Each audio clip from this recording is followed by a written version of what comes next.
Number 5 पर है petroleum jelly. Petroleum से क्या क्या बनाया जा सकता है, इस पर काम करने के लिए एक 22 साल के केमिस्ट रॉबर्ट ऑगस्टस ने काम करना शुरू किया। एक दिन उसने ध्यान दिया कि जो मजदूर पेट्रोलियम खनन में लगे होते हैं वो उनके एक बेकार बाई प्रोडक्ट को अपनी त्वचा पर कटने छिलने पर लगा लिया करते हैं, जिससे जख्म भर जाते हैं।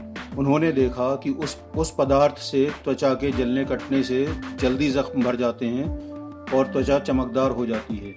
उन्होंने उसी बाई प्रोडक्ट को मार्केट में वैसलीन के नाम से उतार दिया, जो आज तक चल रहा है। नंबर 4 पर है एक्सरे मशीन। जर्मन भौतिक विज्ञानी विल्हेम कोनराड रोंटगन अपनी प्रयोगशाला में वैक्यूम ट्यूब पर काम कर रहे थे जब उन्होंने अपने प्रयोगों के बीच में देखा कि एक केमिकली कोटेड गत्ते पर अजीब सी चमक है। कंफ्यूज हो उन्होंने उन किरणों को जिसकी वजह से चमक रही थी एक्सरे नाम दिया। एक्सरे यानी अनजान किरणें। फिर इन्हीं किरणों पर कुछ और काम करते हुए देखा कि ये किरणें इंसानी त्वचा को उसकी हड्डियों तक तो पहुंच रही हैं, मगर उन हड्डियों के पार नहीं निकल पा रही।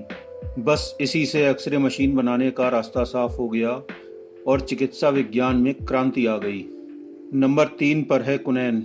मलेरिया की दवा जिसने करोड़ों मनुष्यों की जान बचाई, तुक्के में ही खोज ली गई थी।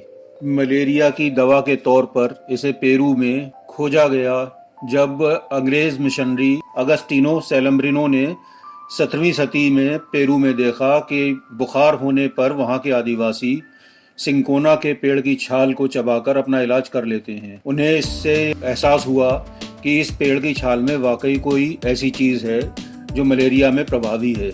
उस पर प्रयोग हुए और मलेरिया की दवा बना ली गई। नंबर 2 पर है पेंसिलिन। 1928 में स्कॉटलैंड के वैज्ञानिक अलेक्जेंडर फ्लेमिंग कुछ बैक्टीरिया और फंगस पर प्रयोग कर रहे थे।